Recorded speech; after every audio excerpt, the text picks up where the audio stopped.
The Cold War was a strange time. Two big powers, the United States and the Soviet Union, were always trying to get an edge. They didn't fight directly with bombs. Instead, they fought with secrets. Spying became a huge business. Everyone wanted to know what the other side was planning. This need for information made people try all sorts of wild things. They used human spies, of course. They hid microphones in lamps and phones. They built fancy cameras into tiny spaces. But sometimes these methods weren't enough. Human spies could get caught. Hidden devices could be found. The enemy was getting smarter too. They were always looking for bugs. They were training their own counter spies. So, the intelligence agencies started thinking outside the box. They wondered, what if we could use something completely unexpected? Something that nobody would ever suspect, something that could move freely without drawing attention. This thought led them down a few unusual paths, and one of those paths led straight to the animal kingdom. Animals are everywhere. They are part of the natural background. A dog walking down a street isn't suspicious. A bird on a windowsill is just a bird. A cat strolling through an alley is just a cat. This seemed like a perfect cover. Imagine if an animal could carry a tiny listening device. It could go places a human spy couldn't. It could get close to targets without anyone ever knowing. The idea sounded good on paper. The CIA, America's spy agency, was one of the groups exploring these ideas. They looked at many animals. Pigeons were used for photography in earlier wars. Dogs had been used for messenger duties. But for covert listening, they needed something small, agile, and common. Something that could blend in.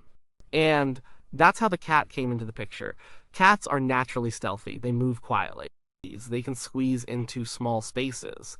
They often go unnoticed in busy environments. A cat sitting on a park bench might just be waiting for a pet.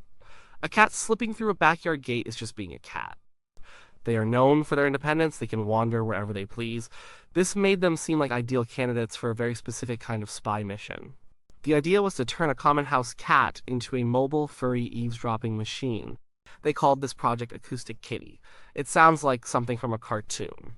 But it was a real project. It really happened. The year was around the mid-1960s. The Cold War was in full swing. The need for intelligence was pressing. The CIA was constantly looking for new ways to gather information on the Soviets. They wanted to know about their military plans, their technology, their leadership's conversations. Every scrap of information was valuable, and the more creatively they could get it, the better. So the stage was set, the need was clear, the animal was chosen, the concept was wild. But now came the hard part, making it actually work. Taking a living creature and turning it into a piece of spy equipment. This would require some serious ingenuity. It would also require a lot of patience. And it would push the boundaries of what was even possible at the time. The idea for Acoustic Kitty was simple at its core. Take a cat, put a tiny microphone inside it, add a small battery to power the microphone. Attach a little antenna to send the sound back to a listening post. Then, let the cat walk around. It would get close to its target, the microphone would pick up conversations, the antenna would transmit them, and the spies would listen in. Easy, right? Not so much. The CIA brought in experts. They worked with veterinarians, they worked with electronics engineers. This wasn't just about sticking a wire onto a cat. It needed to be surgically implanted. The equipment had to be hidden. It couldn't bother the cat. It couldn't be visible. It needed to be reliable. The first step was designing the tiny microphone. It had to be small enough to fit inside the cat's ear canal. This was chosen because it was a natural opening. It could pick up sound well. The microphone was connected to a very thin wire. This wire ran down to a tiny transmitter and a battery pack. These were implanted near the cat's rib cage. This spot was good because it was protected by muscle and bone. It was also out of the way. Then came the antenna. A super thin wire was used for this. It was woven through the cat's fur. It went along its spine, all the way to its tail. The idea was to make it look like just another strand of fur. This antenna would send the captured audio signals wirelessly to a receiver. The receiver would be operated by a human agent who would be hidden nearby. The challenges were enormous. Think about the technology available in the 1960s. Electronics were much bigger back then. Getting everything to be tiny enough was a major hurdle. They needed custom-made components. They needed miniature batteries that could last for a decent amount of time, and they needed a strong enough signal to be transmitted.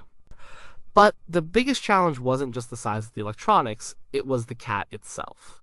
A cat is not a robot. It has its own mind. It has its own instincts. It doesn't follow orders. The project managers quickly realized this.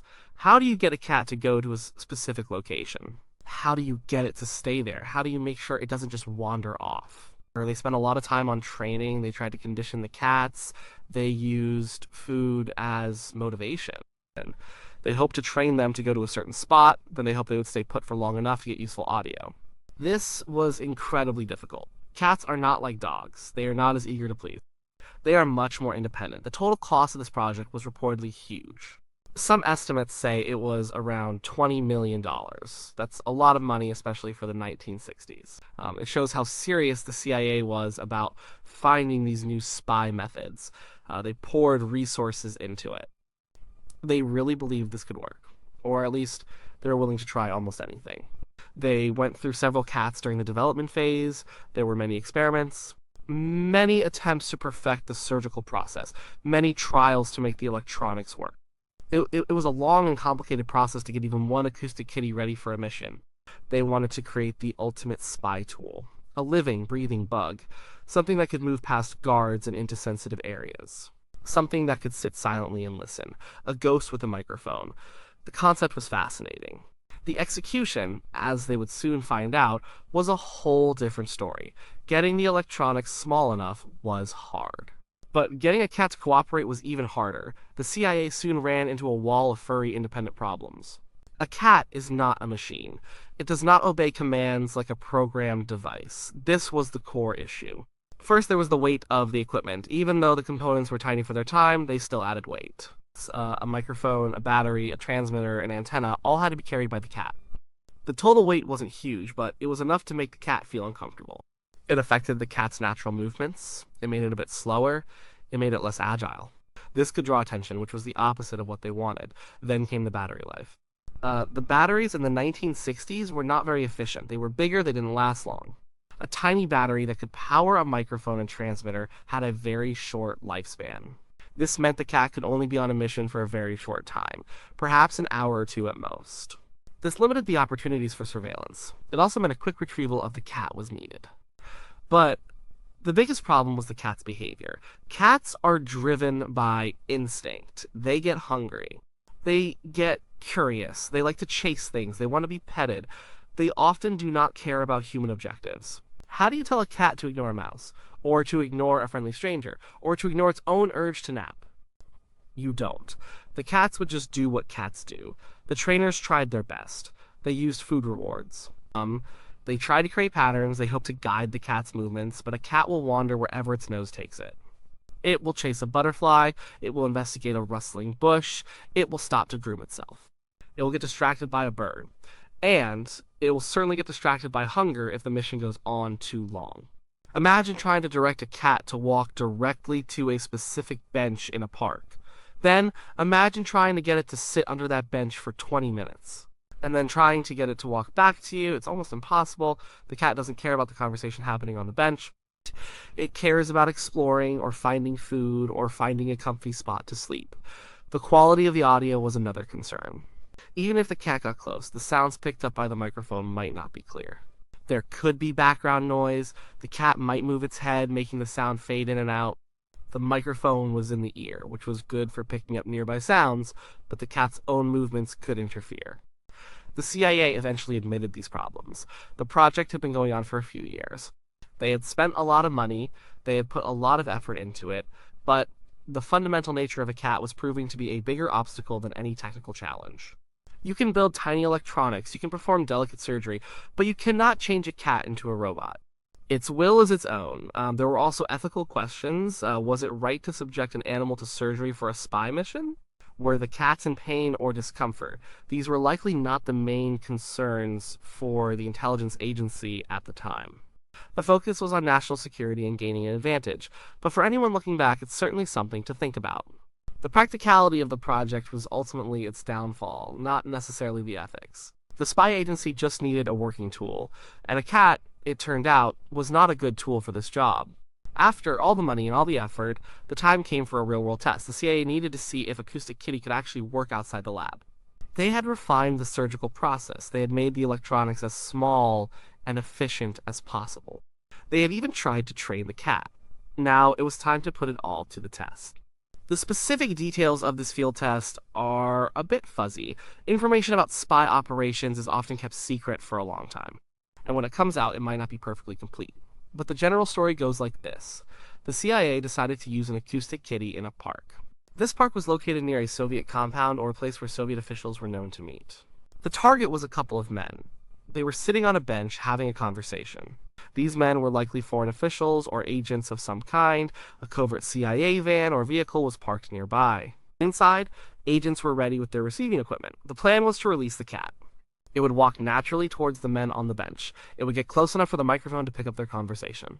And the agents would listen in. It sounded simple. It sounded like the perfect execution of their plan. So, the cat was released. It was let out of the van. The agents watched with anticipation. This was the moment of truth. Would all their hard work pay off? Would Acoustic Kitty finally deliver the intelligence they had hoped for? The cat took a few steps, it looked around, and then almost immediately it got distracted. It did what cats do. It didn't walk towards the men on the bench. Instead, it wandered off. Some accounts say it was chasing a bird. Others say it was simply exploring. But the main point is, it didn't follow the mission. It didn't go where it was supposed to go. And then things got even worse. The cat walked into the street. A taxi was driving by. The taxi hit the cat. The mission was over. Just like that. In a matter of minutes, perhaps seconds, the multi-million-dollar Acoustic Kitty project came to a dramatic and sad end. The agents had to scramble. One report suggests they quickly went to retrieve the cat. Maybe it wasn't dead, but the equipment was certainly damaged. The mission was a complete failure. It was a stark and immediate lesson. No amount of training could overcome a cat's natural instincts. No amount of miniature electronics could account for a cat walking into traffic. The animal's own will and the unpredictable nature of the real world proved to be too much. The CIA officially concluded the project shortly after this incident. A memo written in 1967, and later declassified, confirmed the end of Acoustic Kitty. The memo stated that the agency believed they could train cats to do certain short distances. But they also admitted that the environmental and security factors in using this technique in a foreign situation were too difficult. It meant they couldn't control the cat enough to make it useful for actual spy missions. The project was officially marked as a failure. The dream of a feline spy was over. The large sum of money invested was gone. All that was left was a strange story. The end of Acoustic Kitty wasn't a big public failure at the time. It was an internal memo, a quiet closure of a problematic project. But many years later, in 2001, the CIA declassified some documents, and that's when the story of Acoustic Kitty came out. The public learned about this unusual spy program. The reaction was a mix of amusement, disbelief, and sometimes a little bit of criticism. People couldn't believe that a government agency had spent millions of dollars trying to turn a cat into a spy. It sounded like something out of a comedy movie. It became a peculiar footnote in the history of espionage. But Acoustic Kitty is more than just a funny story. It tells us something about the Cold War era. It shows the extreme lengths that intelligence agencies were willing to go. The pressure to get information was immense. So, they were open to almost any idea, no matter how outlandish it seemed. They were desperate for an edge. This desperation led to both brilliant innovations and some truly strange experiments. The project highlights the blend of cutting-edge technology and basic animal nature. On one hand, you had engineers pushing the limits of miniaturization. They were creating tiny microphones and transmitters in a time when most electronics were big and bulky. This was advanced work for the 1960s. On the other hand, you had an animal whose instincts simply couldn't be overcome. The technology was impressive, but it couldn't control a cat's will. That fundamental clash was what doomed the project. Acoustic Kitty became a symbol. It stands for the creative, sometimes wild, side of espionage. It shows how the human imagination can go in unexpected directions when faced with complex problems. It also shows the limits of that imagination when it bumps up against reality. You can try to manipulate nature, but sometimes nature wins. While Acoustic Kitty itself was a failure, the idea of using animals for intelligence didn't completely disappear. Other animals were considered, and some were even used in different capacities. Pigeons were used for surveillance photography. Dolphins were trained by the Navy for detecting mines or guarding harbors. The focus shifted to animals that could be more easily directed or whose natural abilities were a better fit for a specific task. For example, a dolphin can be guided in the water more easily than a cat on land.